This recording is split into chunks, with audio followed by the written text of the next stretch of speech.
By the Black Azoth. I thought it said Mannerpunk, not Mannerpunk. Always double check spelling, punks.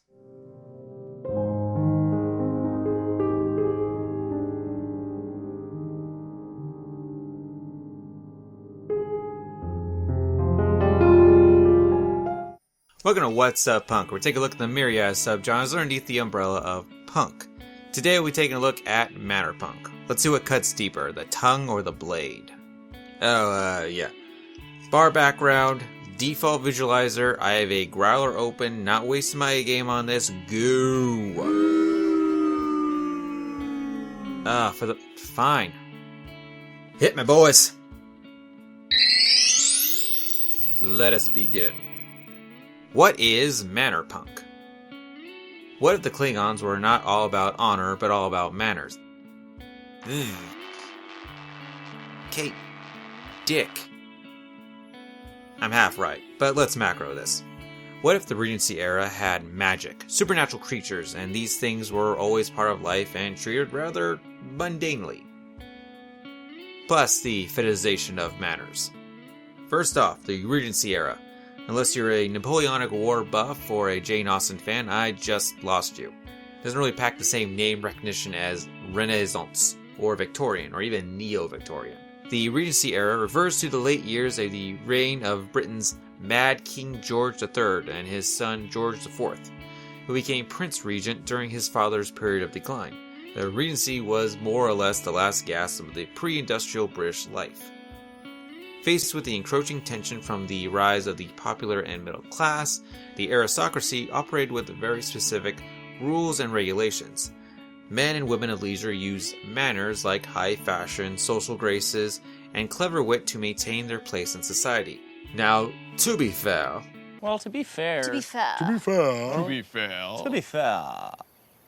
Mannerpunk doesn't have to be set in this time period. It does need to be built on the back of society that has a structure of rules and protocols built around manners. The easiest example would be Pride and Prejudice and zombies. Another way of describing Mannerpunk is Jane Austen meets X, which isn't an unfair shorthand. Still in this retelling, spoiler warning, in a book all about the crazy opulent and the zombies rep for the poor people. Remember that whole encroaching middle class? The zombies have been around since the era started and have been folded honestly well into Austen's world. Like your own world's outbreak can attest, we do close ranks in the face of Armageddon. The opulent just close ranks fancier, with more dinner parties. I do question women of this era learning martial arts, but I believe it's like dance lessons or ceremonial swordsmanship. In a perfect world, it would be a tool used once in a while, not every day. But other than that, the addition is seamless. They had soldiers around thanks to Napoleon, and it doesn't take precedence over the web of interconnected love stories. Ish. The world of soulless, vampires, werewolves, ghosts are real and have always been around, some rising to the station of lords and ladies and others being the rabble. Among these supernatural creatures we have one more, a rare breed called soulless. One named Alexia Terabatti is a protagonist, and as one of the soulless, she has the power to negate the supernaturalism of vampires and werewolves, temporarily returning them to human, as long as she is touching them. She must both navigate her social scene and protect herself after killing a vampire with her abilities and a panache for parasol combat. Jonathan Strange and Mr. Norrell. In this one, magic is real, and somewhere between fey contracts and magicians operating in public, and in the Regency era, it became gauche to practice magic. But there are still theoretical mages, talking about magic's past, believing it's died out, until Mr. Norrell, a practicing mage, pops on the scene, and shows them that magic is still here. A pupil of his becomes popular on the lord and ladies scene, and is a lot easier to deal with than Mr. Norrell. A one Jonathan Strange. He becomes a battle mage aiding England in the Napoleonic Wars. While Strange is away, a fae becomes infatuated with his wife. It soon becomes a battle for his wife and the soul of English magic. Strange's more free-thinking embrace of the magics of the past and the Raven King, or Norrell's more regimented excommunication of old magic. Technology. largely the same as one would see in the era it's placed in. As previously gone over, this form of punk needs not a place in the Regency era, it just needs a code of manners to hack. And the system of magic is all over the place, so skip. Aesthetic. Opulent. We are playing in the sandbox of the lords and ladies. You need some coin to throw around, or you'll be eaten alive.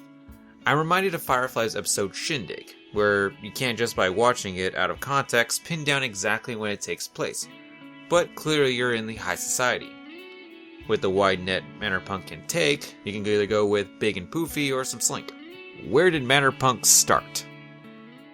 Ellen Kushner in 1991. Kind of. The idea describes a play on the comedy of manners, like the importance of being earnest, the emphasis on etiquette and society, chiefly, but not always British. We'll come back to this one. My recommendations. Solus, but only the first manga. Yet, Solus was adapted into a manga, and I'm honestly surprised this doesn't happen more often. It's pretty good. It definitely has a clamp feel to it, and the main protagonist, Alexia, is suitably Yoko sexy. And I found the conflict between the courtship rituals between humans and werewolf societies interesting. However, where it falls short in the later books is the plot kind of falls into the trap of the power couple being too powerful. So they have to find ways of getting her furry husbando out of the plot in increasingly stupid ways. I mean, I get it, when you can go Hulk smash on anyone she depowers, but just don't be lame about it. The first manga is a damn good read that sets up the world and gives you some interesting characters, with just enough fanservice. Pride and Prejudice and Zombies. Lily James is really hot and fun, and it's kind of a shame I've only seen her in roles she has to underplay, like Baby Driver and the unnecessary remake of Rebecca. Daphne du Maurier. Outside of the amount of hot damn that's sexy, we have hot damn that's sexy fight scenes. They're very frenetic, but I would have liked a bit more Austin quoting while the bodies hit the floor, as I am a connoisseur of snark and sass. There really wasn't a zombie kill of the week moment, but to balance that out, we have Lena Headey doing more than drinking wine, which is always a plus multiplier of awesome. Oop, I haven't dusted this one off in a while. Is Mannerpunk punk? Oh boy, this one's a bit on the complicated side. See, those literate souls watching this might be saying, wait, doesn't this sound like the fantasy of manners? Nerd! Yeah, about that. See, after Tolkien, my whole generation, kind of read C.S. Lewis and J.R.R. Tolkien and were really in love with and obsessed with fantasy, but we realized that we did not have in us what they had in them. We're not English, we don't go for long country walks, we all kind of grew up in the suburbs and were living in our 20s in bad neighborhoods in the cities, and we thought, how do we kind of get that to go together with our passion for not only Tolkienian fantasy, but the pre-Raphaelite painters and Victorian stuff and Jane Austen and Georgette Hare and Man from U.N.C.L.E. and we were kind of more interested in urban society than we were in the sort of great myths, and yet we loved the great myths. And somehow this came together into a whole bunch of writers of roughly the same age at roughly the same time, some of whom knew each other, some of whom didn't, but all kind of wanted to write this kind of left field fantasy. And a reviewer named Don Keller noticed this and wanted to write an article about us, and he couldn't figure out what to call it. And he wanted to call it something really dorky, and he was telling me about this, so I said, no way are you calling it that. Why don't you call it Fantasy of Manners, since it's kind of like a comedy of manners. What did he want to call it? He wanted to call it the 4th Street Fantasy School, because there was a convention in Minneapolis with Emma Bull and Steve Bruce and Pamela Dean and all those people that was called the 4th Street Fantasy Con, because it was on 4th Street in Minneapolis, around the corner from, oh God, what's the name of that club? We used to go to that club at like 1 a.m. after the con and dance. Anyway, it was a lovely thought, but I said, you're not naming my literary movement after a science fiction convention. Thank you very much. So I said, what about calling it Fantasy of Manners? Because there is that element to everybody's of, like a Jane Austen comedy of manners or an Oscar Wilde comedy of manners, that social stuff is as important as the magic. This was also a time very much around cyberpunk when William Gibson was writing and Bruce Sterling. And they had coined the term cyberpunk, and therefore everybody who was writing something that was slightly different or slightly new got punked, basically. Yeah. So suddenly we were Mannerpunk. Yeah, it was County Manners, and then it got Fantasy of Manners, and then it got turned into Mannerpunk because somebody thought that was cute and funny. Thank you. Thank you so much, Random Reporter. Now, some do believe that Fantasy of Manners is more of a precursor to Mannerpunk than one being the same bloody thing, mainly because Fantasy of Manners deals more with the small scale, Mannerpunk deals with the large scale.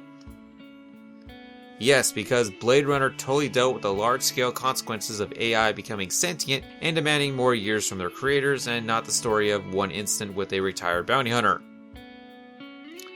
You can in fact tell both kinds of stories in one genre. So if we ignore that the forebears of this genre have a different name for it, that other punk historians have different ideas on it, is weaponized manners a punk genre? Yes. Damn it. Why? Well, the originator these authors are cribbing from, Jane Austen, was a punk. Selfishness must always be forgiven. You know, because there is no hope of a cure. Life seems but a quick succession of busy nothings. Is not general incivility the very essence of love? Vanity and pride are different things, though the words are often used simultaneously. A person may be proud without being vain. Pride relates more to our opinion of ourselves. Vanity is what we would have others think of us. Austen used her work as a critique of what she believed were aspects of her world that needed to be changed. If that's not enough, well, it's also punking you. Not going too far to this because, well, I am so not the robot outer god surf ninja to be talking about this. However, punks. Imagine in your mind what comes to you your first thought on what a punk looks like.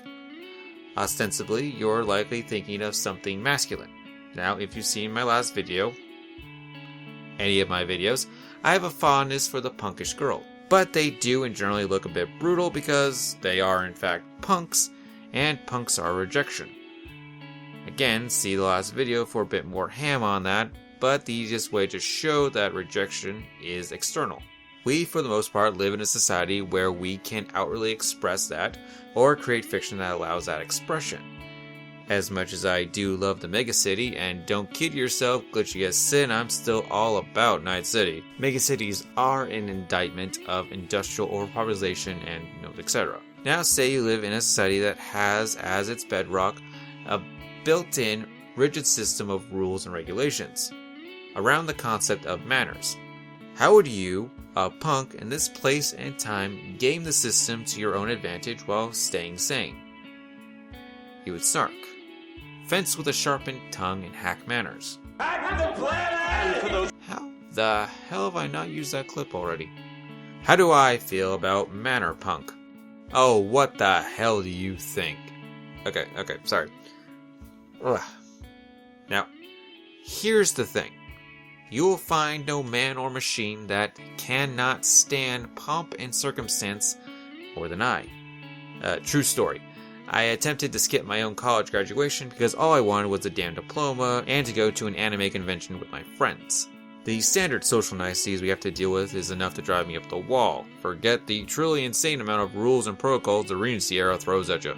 And don't come at me about the sharp of it all.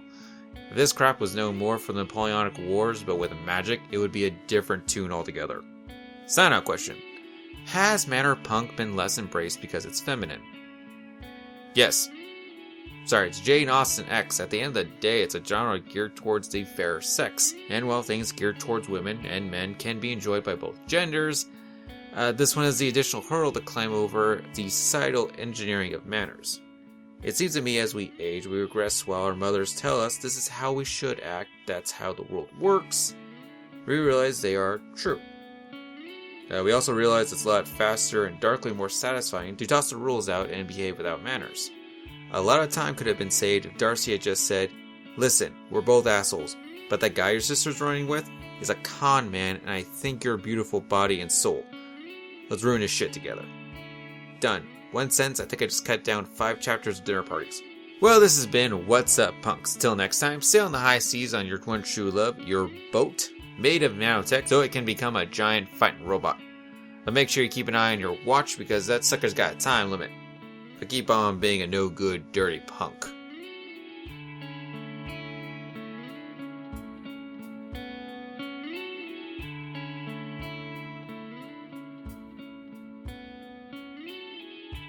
You know it, you love it, here's the spiel, let's do it. Hit subscribe to be my subscriber. Hit the bell so you know when I've actually posted stuff. Still no idea why those two things are separate now, but whatever. And of course, hit like to appease the algorithm gods. All fear and praise.